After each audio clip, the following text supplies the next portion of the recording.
नमस्कार। जगतगुरु भगवान श्री कृष्ण जी के चरणों में कृतज्ञतापूर्वक वंदन करता हूँ।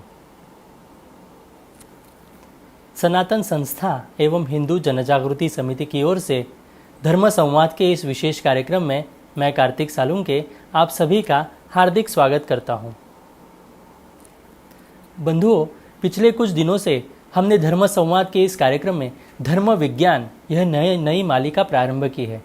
इस मालिका का उद्देश्य यही है कि विज्ञानवादी बुद्धिजीवी लोगों के मन में धर्म के बारे में जानकारी उन्हें प्राप्त हो और जो धर्म को जानते हैं तो उनके मन में दृढ़ श्रद्धा निर्माण हो। इस उद्देश्य को लेकर ही यह मालिका प्रारंभ की है। इस मालिका में हमने अलग अलग विषय समझ कर लिए। भारत की गुरुकुल शिक्षा परंपरा कैसे थी, भारत की शिक्षा व्यवस्था कैसे थी, भारत में विज्ञान कितना प्रगत अवस्था में था, ये सभी हमने जानकर लिया। आज भी हम ऐसे ही महत्वपूर्ण जानकारी आज के इस धर्म विज्ञान के मालिका में लेने वाले हैं। हमारे साथ यहाँ पर हिंदू जनजागृति समिति के राष्ट्रीय मार्गदर्शक सद्गुरु डॉक्टर चारुदत्त पिंगले जी जुड़े हैं। नमस्कार सद्गुरु डॉक्टर पिंगले जी। नमस्कार कार्तिक जी। तो आइए आज के इस धर्म विज्ञान की मालिका को हम प्रारंभ करते हैं। मैं सर्वप्रथम सद्गुरु डॉक्टर पिंगले जी आपसे पूछना चाहूँगा कि आपने पिछले संवाद में हमें प्राचीन भारत की जो शल्य चिकित्सा थी इसके बारे में हमें बताया था, पर यहाँ पर भारत में अगर हम देखा जाए तो भारत में यज्ञ की वेदी का निर्माण हो या फिर हड़प्पा के नगरों का निर्माण हो, इन सभी के लिए आंकड़ों की और गणित की आवश्यकता होती है। तो प्राचीन भारत में गणित भी था क्या? तो गणित के विषय में आप हमें बताइए।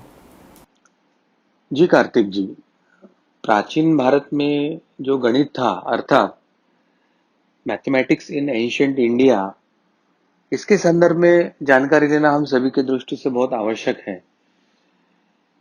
प्राचीन काल में आचार्यों ने धार्मिक कुछ अनुष्ठान करना हो या कुछ शुभ कार्य करना हो तो उसके लिए कुछ विशिष्ट तिथियां, जिसे हम शुभ काल भी कहते हैं, उनको तय करनी पड़ती थी, जिसकी गणना के लिए ज्योतिष अर्थात खगोल शास्त्र, जिसको हम एस्ट्रोनॉमी कहते हैं, इन शास्त्रों का संपूर्ण ज्ञान होना अत्यंत आवश्यक था। और खगोलीय गणित के या गणनाओं के बिना या उसके ज्ञान के बिना यह संपूर्णता असंभव था।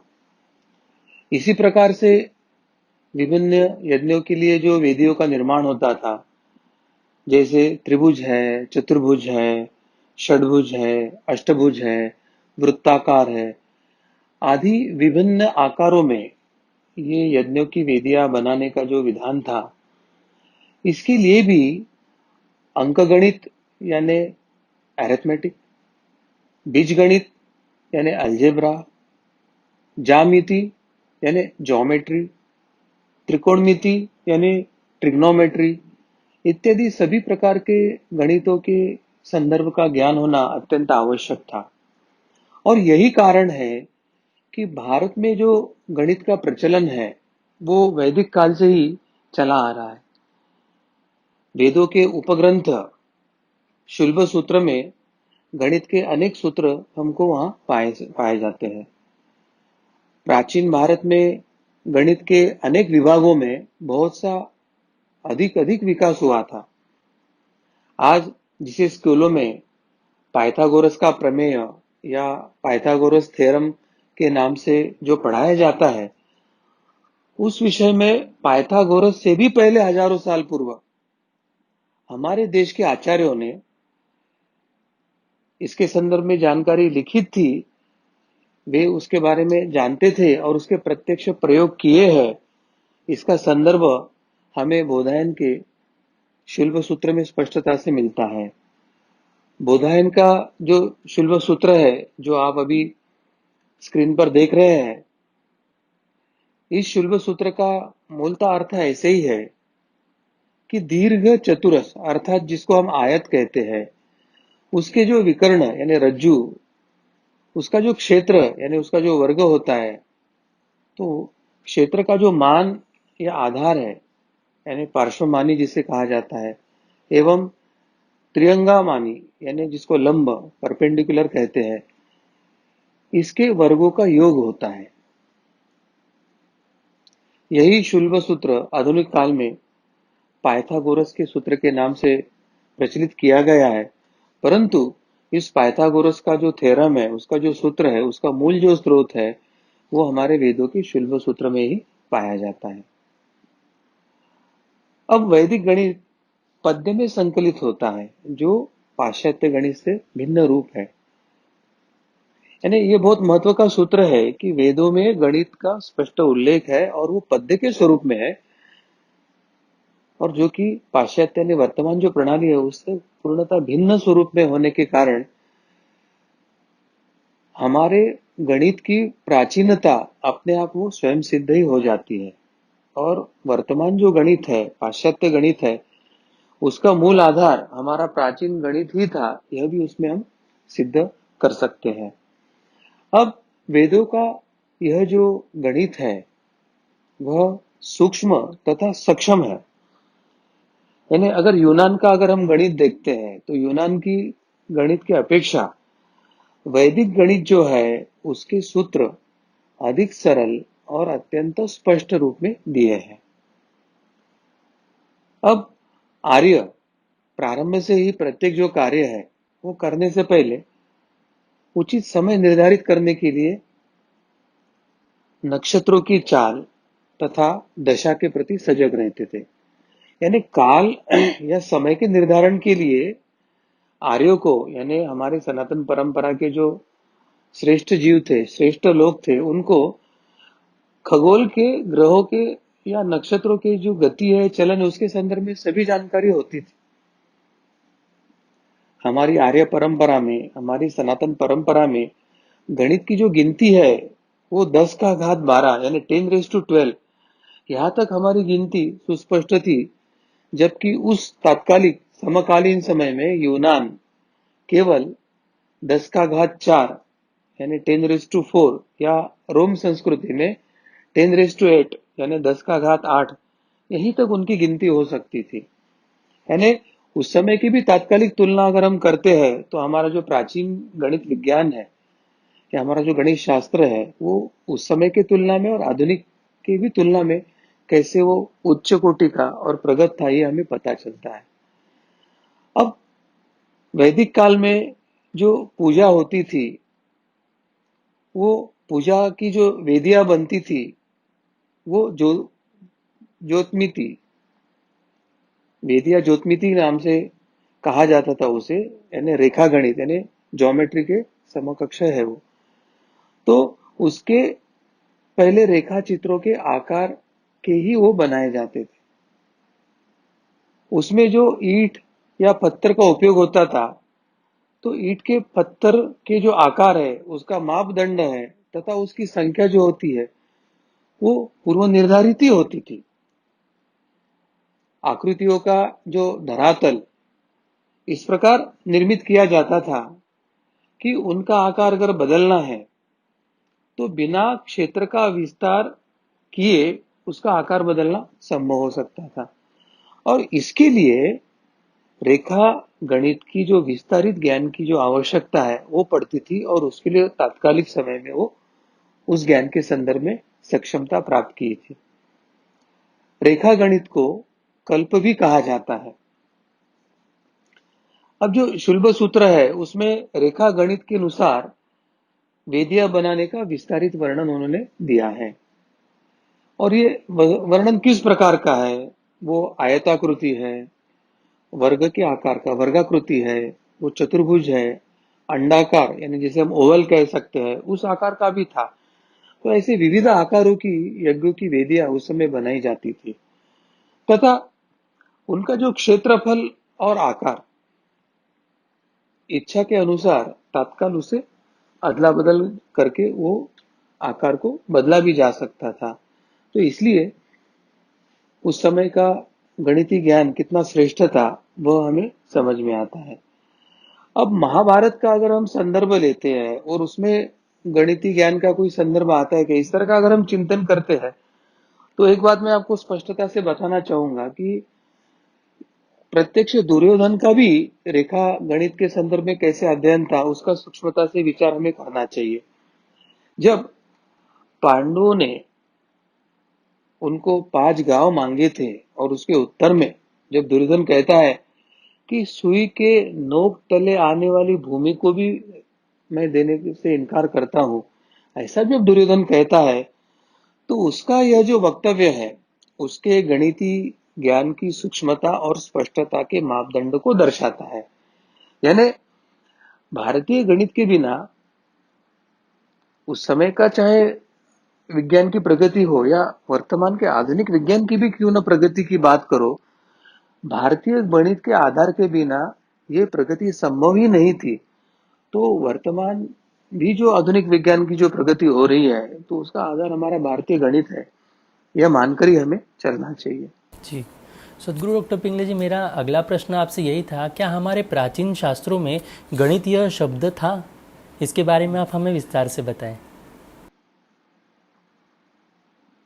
जी कार्तिक जी, बहुत मूलभूत प्रश्न पूछा। मुझे तो ऐसे लगता है कि इसके लिए हमें गणितीय शब्द का इतिहास ही समझ के लेना आवश्यक है। उसी संदर्भ से हम अभी विषय को देखेंगे। विश्व के जो प्राचीनतम ग्रंथ है हमारे जो वेद, तो वेद संहिताओं से गणित तथा ज्योतिष को अलग अलग शास्त्रों के रूप में तात्कालिक समय में ही मान्यता प्राप्त हो चुकी थी।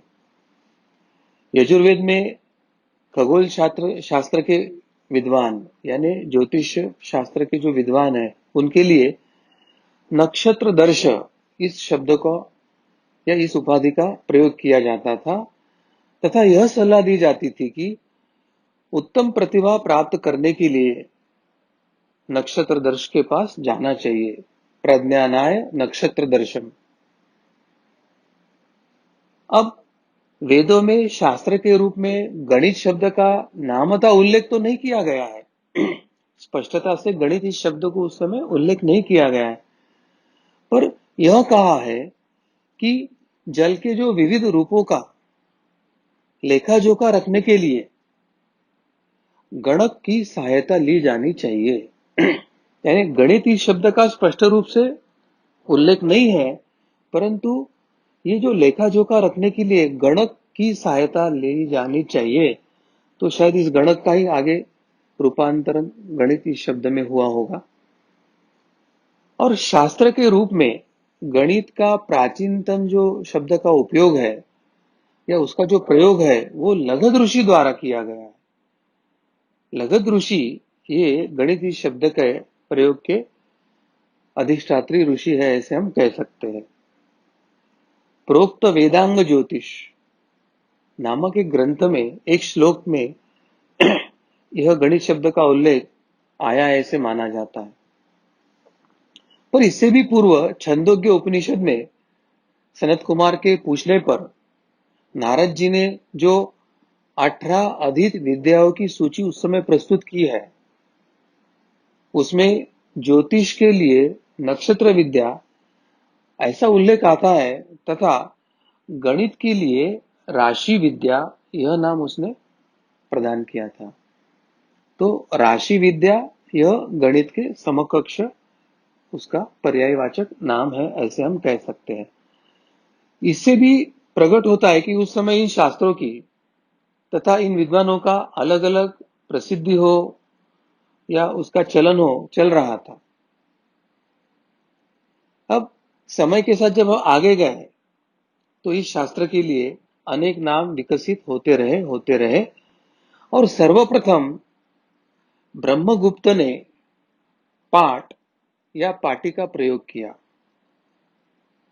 जिसको हम अंग्रेजी में स्लेट कहते हैं, स्लेट। तो बाद में श्री धराचार्य जी ने पाटीगणित नाम से ही एक महनीय ग्रंथ लिखा। गणित के संदर्भ का पाटीगणित नाम का ही ग्रंथ उन्होंने लिखा और तब से यह नाम लोकप्रिय हो गया। पाटी या तख्ती पर खड़िया द्वारा लिखने से यह नाम समाज में चलने लगा। अरब में भी गणित की इस पद्धति को अपनाने से इस नाम के वजन पर इल्म हिसाब अल तख्त नाम प्रचलित हुआ है। तो अरब में गणित के संदर्भ में इल्म हिसाब अल तख्त इस नाम से ही उसको जाना जाता है। अब प्रश्न निर्माण होता है कि क्या वेदों में दशमलव प्रणाली थी, या हमारी जो वर्तमान दशमलव प्रणाली है क्या वो वेदों के काल से प्रचलित है। तो इसके बारे में वेदों की ऋचाओं में, ऋचा क्रमांक जो 10 है उस पर आधारित नहीं, ऋग्वेद के ऋचाओं में हमारा जो 10 ये अंक है, ये 10 ये अंक पर आधारित विविध घातों की संख्याओं को अलग अलग संज्ञा दी है। यानी 10 का घात 1 2 जैसे, यानी 10⁻1 2 3 4 जैसे हम कहते हैं, तो 10 के विविध घातों के आधार पर विविध संज्ञा वेदों में दी गई है। कई स्थानों पर संज्ञाओं में थोड़ा भेद तो मिलता है, परंतु घातों की जो गणना की क्षमता है उसमें कोई भेद नहीं है उसमें। जैसे 1, फिर दूसरा आता है दश, यानी 10 का घात 1 या 10⁻1। तीसरा आता है शत, शत यानी 10 का घात 2 यानी 10⁻2। तीसरा आता है सहस्त्र, 10 का घात 3 यानी 10⁻3। चौथा आता है आयुत, आयुत यानी 10 का घात 4 यानी 10⁻4। उसके बाद आता है लक्ष्य, 10⁻5, 10 का घात 5। फिर प्रयुत आता है 10 का घात 6। फिर कोटि आता है 10 का घात 7। फिर अबुर्द आता है 10 का घात 8। फिर अब्ज आता है 10 का घात 9। फिर खर्ब आता है 10 का घात 10। उसके बाद विखर्ब आता है 10 का घात 11। उसके बाद महापद्मा आता है 10 का घात 12। उसके बाद आता है शंकु 10 का घात 13। उसके बाद जलधि 10 का घात 14। उसके बाद आता है अंत्य 10 का घात 15। फिर उसके ऊपर भी जाते हैं तो 10 का घात 16 यानी मध्य, और परार्ध 10 का घात 17 यानी 10⁻17। तो इन संख्याओं से यह एक बात स्पष्ट होती है कि वैदिक काल से ही अंकों की दशमलव प्रणाली है वो प्रचलित है। और वो कहां तक प्रचलित है? 10 का घात 17 यानी परार्ध तक गणित या आंकड़ों की गणना उस समय वेद कालीन में ही प्रचलित थी, ये सुस्पष्ट होता है। अब ऋग्वेद का ये हमने पढ़ा, अब यजुर्वेद में कोई उसका संदर्भ है क्या? तो यजुर्वेद में भी गणितीय संक्रियाएं मिलती है। इसके लिए यजुर्वेद की कुछ ऋचाओं पर हमें ध्यान देने की आवश्यकता है। अभी जो आप एक ऋचा यजुर्वेद की स्क्रीन पर देख रहे हैं, उसका अर्थ यही है कि यज्ञ के फलस्वरूप हमारे निमित्त एक संख्यम स्तोत्र जो यज्ञ करने वाले होते हैं उसमें 3 5 7 9 11 13 15 17 19 21 23 25 27 29 31 और 33 संख्यक स्तोम सहायक होकर अभिष्ट प्राप्त कराए। इस श्लोक में विषम संख्याओं की समांतर श्रेणी प्रस्तुत की गई है। उदाहरण के तौर पर 1 3 5 7 9 11 13 15 17 19 21 23 25 27 29 31 33। यज्ञ का अर्थ संगतिकरण से है। अंकों की संगति से अंक विद्या बनती है। श्लोक में प्रत्येक संख्या के साथ च जुड़ा है, जिसका अर्थ और से है। इसका अर्थ पहली संख्या में अगर 1 जोड़ते हैं तो जोड़ने से सम अथवा विषम राशियां बन जाती है। इसी से पहाड़ा एवं वर्गमूल के सिद्धांतों का स्पष्ट प्रतिपादन ही होता है। अतः निश्चित रूप से यह कहा जा सकता है कि वैदिक काल में एक अंकीय संख्या, यानी जिसे हम 1 2 3 5 7 9 शून्य और अनंत क्रमागत संख्याएं एवं भिन्नात्मक संख्याएं तथा गणितीय संक्रियाओं इत्यादियों का उल्लेखनीय ज्ञान उसमें था। अब यजुर्वेद में अंकों का क्रम कैसे बताया है? तो आप अभी ये जो श्लोक स्क्रीन पर देख रहे हैं उसमें एक विशेषता, एक अंक 1 से 12 तक क्रम दिए हैं। अब गणित की परिभाषा क्या है? तो गणेश दैवज्ञ ने अपने ग्रंथ बुद्धि विलासिनी में गणित की परिभाषा इस प्रकार की है,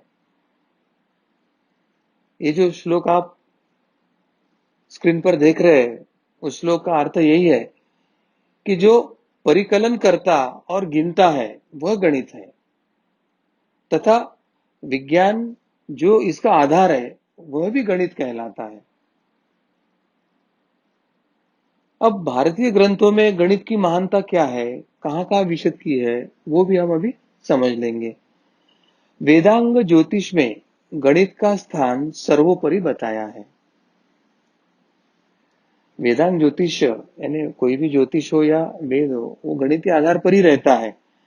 जिस प्रकार यह वेदांग ज्योतिष का श्लोक आप स्क्रीन पे देख रहे हैं, उसमें लिखा है कि जिस प्रकार मोरों के सिर पर शिखा और नागों के सिर पर मणि होता है, उसी तरह से सर्वोच्च स्थान में गणित होता है। वेदांग शास्त्रों में गणित का स्थान सबसे ऊपर यानी मूर्धन्य होता है।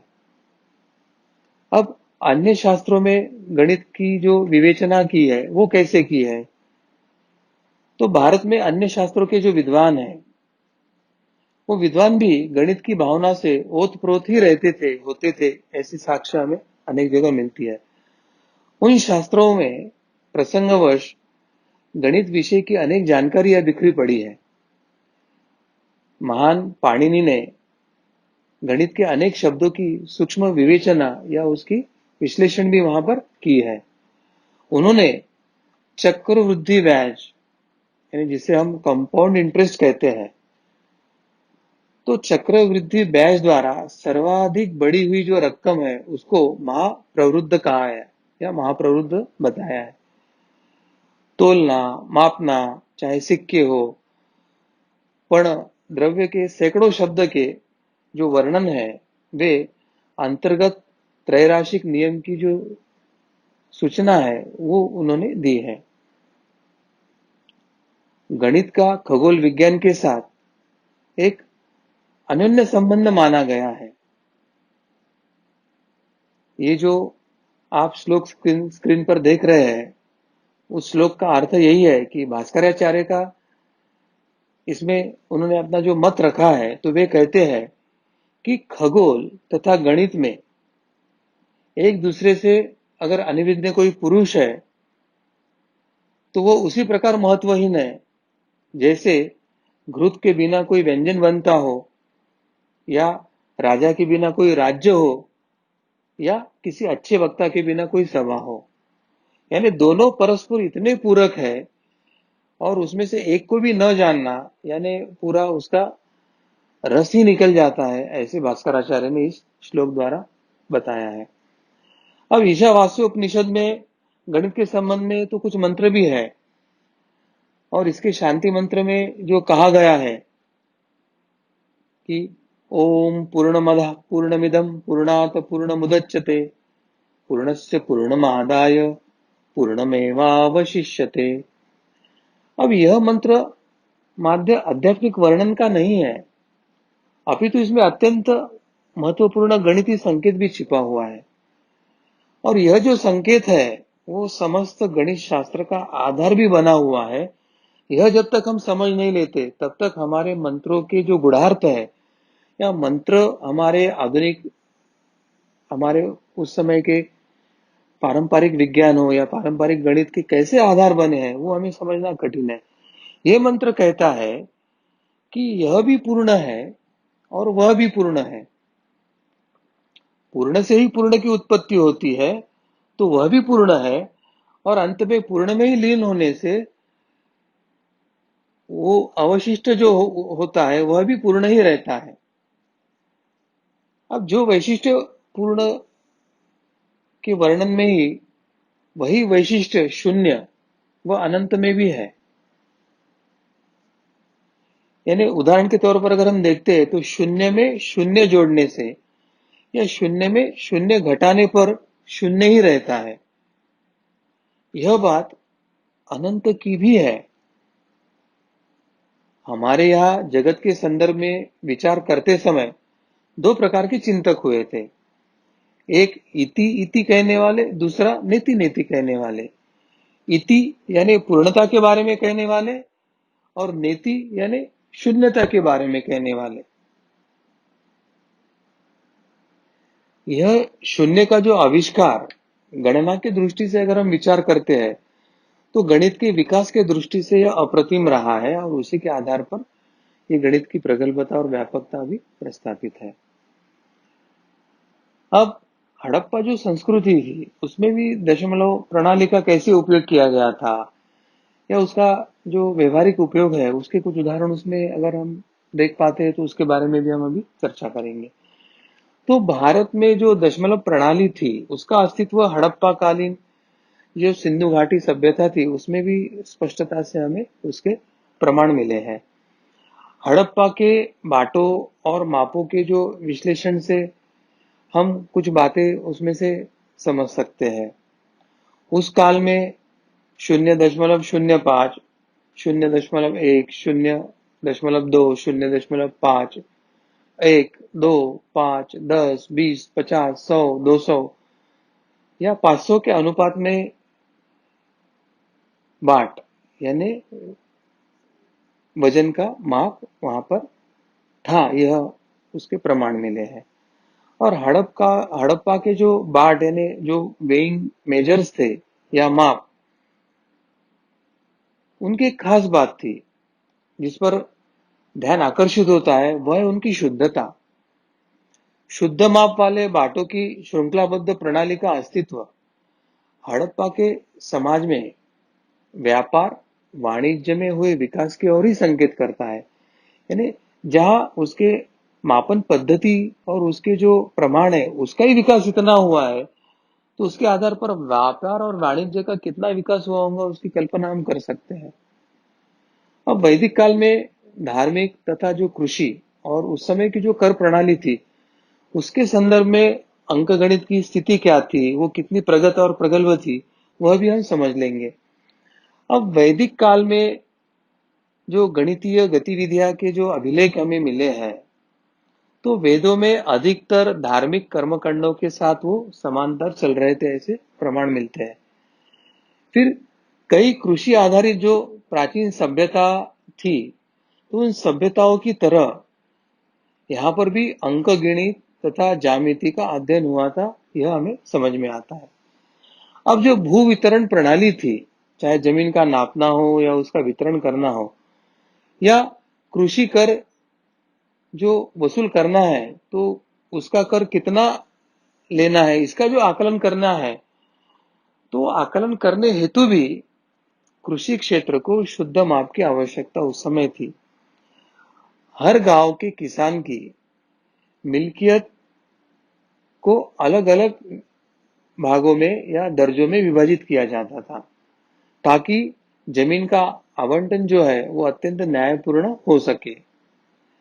अब सारे चक एक ही आकार के हो ऐसे संभव नहीं होता है, तो परिस्थिति अनुसार अलग अलग आकार के भी ये चक बन सकते थे। अतः स्थानिक प्रशासकों को आयतकार या त्रिभुजकार क्षेत्रों का समतुल्य जो परिमाण है, यानी अगर इस आकार में है तो उसका औसतन कितनी आय होगी और उस पर कर कितना वसूल करना है, या त्रिभुजकार हो तो इसका क्षेत्र कितना बनता है, उसमें कितना उत्पादन हो सकता है, तो उस पर कितना कर बनाना है। तो इस प्रकार के जो समतुल्य परिणाम थे, उसको वर्गाकार क्षेत्र में कन्वर्ट करके फिर उसका आकलन करना पड़ता था, या इसी प्रकार के समकक्ष उनको विश्लेषण या आकलन के काम करना पड़ते थे। अब कर निर्धारण चाहे मौसमी हो या वार्षिक, वो उनकी आने वाले फसल के आय के अनुपात में ही उन पर करना पड़ता था, उसके आधारित ही वो कर की निर्धारण की प्रक्रिया होती थी।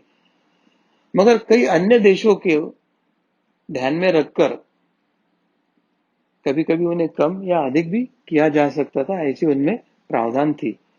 इसका अर्थ कि लगान वसूलने वाले जो प्रशासक या उस समय जो वेतनभोगी प्रशासकीय कर्मचारी वहां पे काम करते थे, उन सभी को ज्यामिति यानी ज्योमेट्री तथा अंक गणित का ज्ञान जरूरी था, यह स्पष्ट होता है।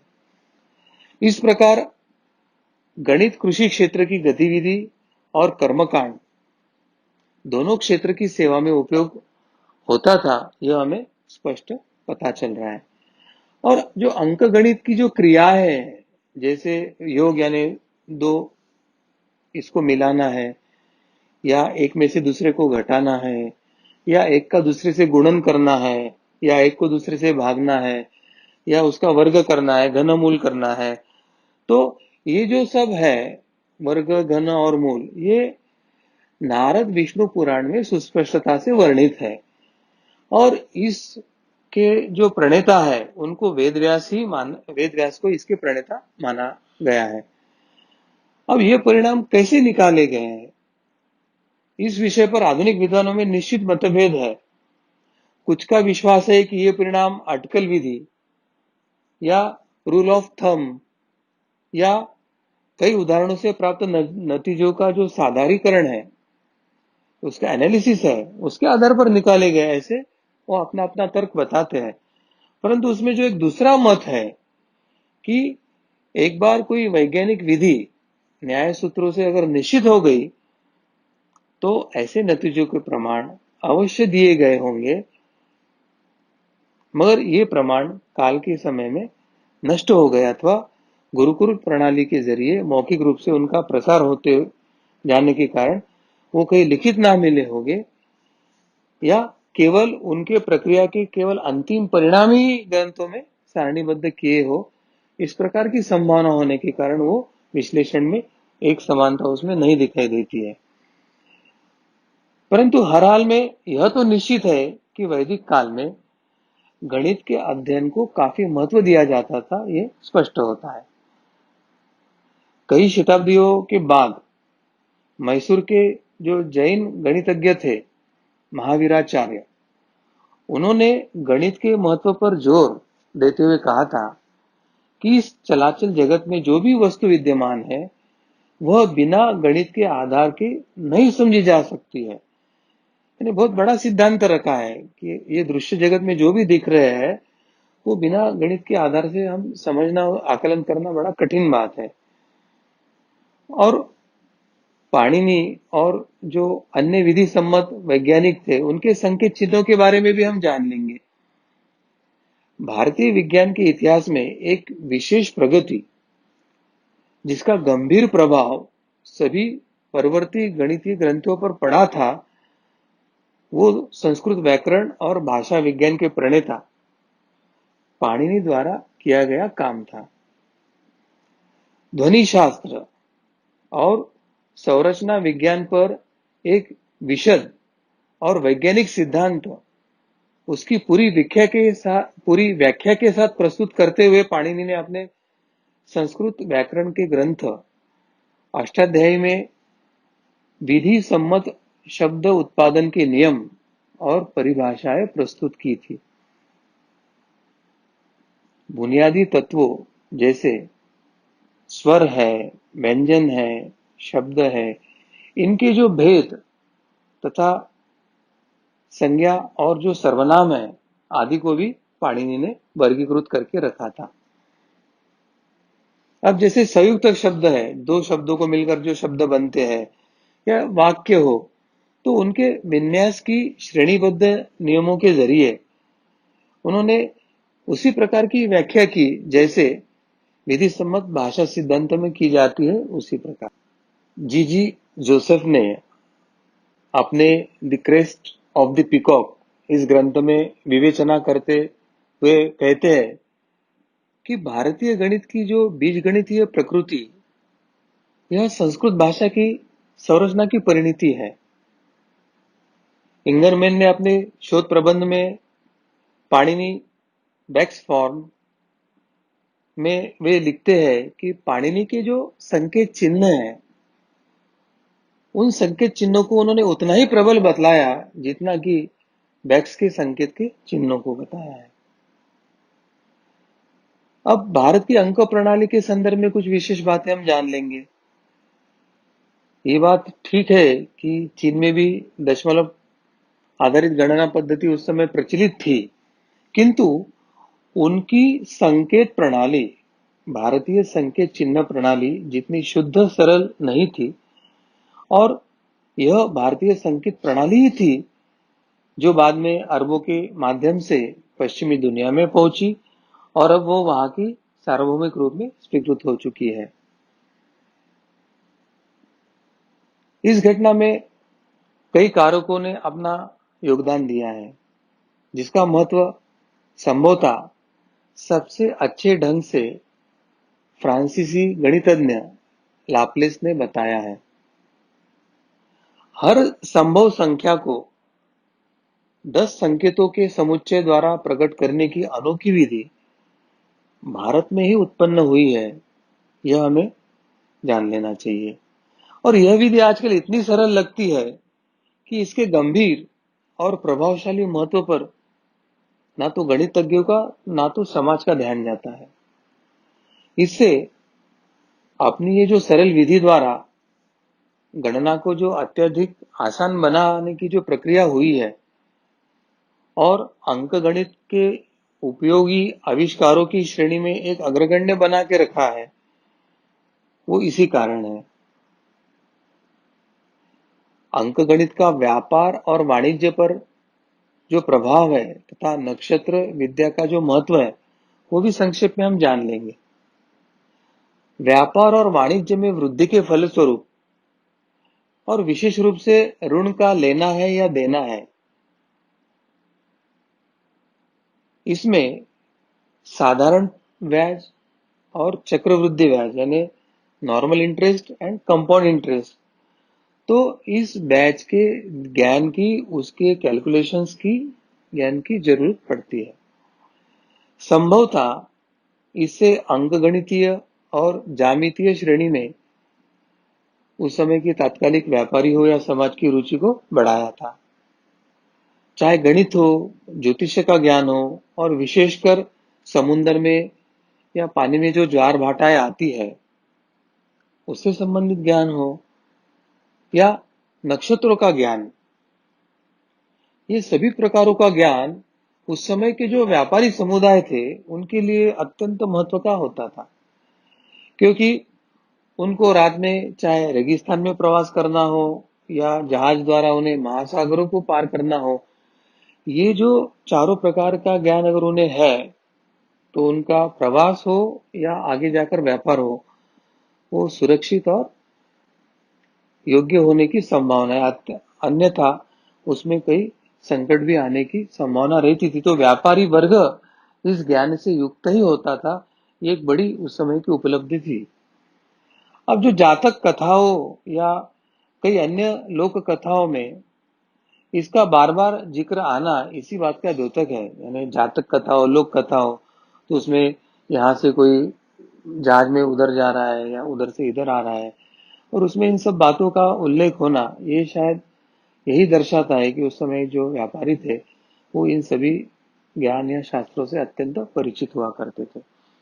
अब वाणिज्य या व्यापार के लिए अपने भूमि से दूर जाने की कोई अगर इच्छा रखने वाला है तो उसे अनिवार्य स्वरूप में नक्षत्र विद्या के कुछ आधारभूत जानकारी लेनी ही पड़ती थी, क्योंकि उस समय शायद ये हमारा जो कंपास नीडल था, दिशा ज्ञान देने वाला, ये या कौन सी दिशा में जाना है, उसकी उस समय उपलब्धता न होने के कारण दिशा दर्शन, प्रवास दिशा सब निर्धारित करने के लिए नक्षत्र विद्या ही एक आधारभूत विद्या उस समय सबके साथ थी।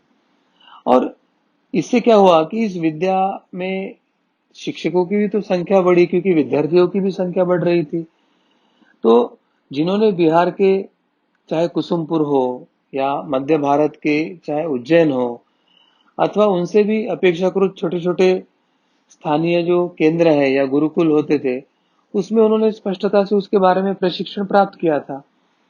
तो विद्वानों में गणित और नक्षत्र विद्या की पुस्तकों का विनिमय भी हुआ और उसका यह जो ज्ञान था वह एक क्षेत्र से दूसरे क्षेत्र में उस समय ज्ञान का प्रसार भी हुआ था। लगभग हर भारतीय राज्य ने महान गणितज्ञों को जन्म दिया है। उनके इतिहास में कोई ना कोई महान गणितज्ञ हुए, ऐसे हमें इतिहास मिलता है, जिन्होंने कई सदियों पूर्व भारत के अन्य भाग में जो उत्पन्न अन्य गणित की जो विधियां थी या कृतियां थी, उनकी समय समय पर समीक्षा भी किया था। विज्ञान के संचार में संस्कृति उस समय की जन माध्यम की भाषा बनी हुई थी।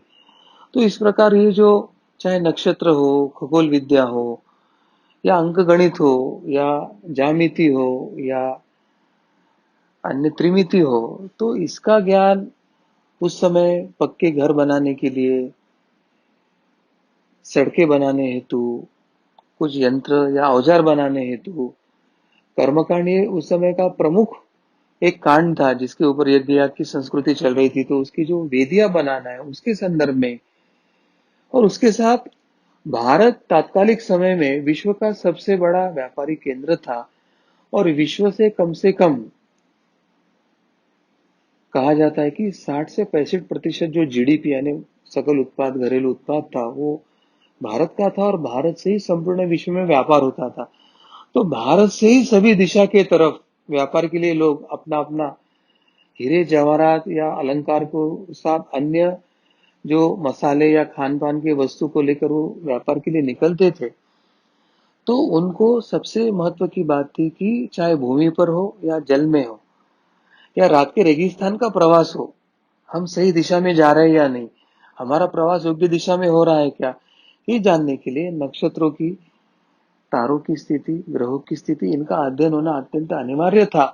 और इसलिए केवल विद्वानों में नहीं, तो उस समय जो व्यापारी वर्ग था उसमें भी इस ज्ञान का पूर्णता उन्होंने ज्ञान ग्रहण करके वो उस संदर्भ में भी ज्ञानी थे, यह समझने की आवश्यकता। और आज जो हमको सिखाया जाता है कि शिक्षा पद्धति कुछ तो अंग्रेजों ने शुरू किया है और अंग्रेजों के कारण भारत शिक्षित हुआ, तो मुझे लगता है कि ये पूर्ण आधुनिक विज्ञान हो, आधुनिक गणित हो, आधुनिक उनका जो कुछ है, वो उन्होंने हमारे भारतीय परंपरागत गणित हो, विज्ञान हो, वेद हो या विविध ग्रंथ है, उसमें जो सब ज्ञान था उसको उन्होंने केवल आधुनिक परिभाषा में परिभाषित किया है। इतना ही उसका हम बात को लेकर उनको श्रेय दे सकते हैं। अन्यथा उनके प्रगति का जो है आधार, वो मूलभूत हमारा पारंपरिक विज्ञान, गणित या ये सब शास्त्र ही है, ऐसे मुझे लगता है। कार्तिक जी, सदगुरु डॉक्टर पिंगले जी, आपने अभी जो गणित इस विषय के बारे में हमें यहाँ पर समझाया, तो एक बात तो स्पष्ट हो गई कि गणित का उल्लेख हमारे धर्मशास्त्रों में पहले से किया गया है,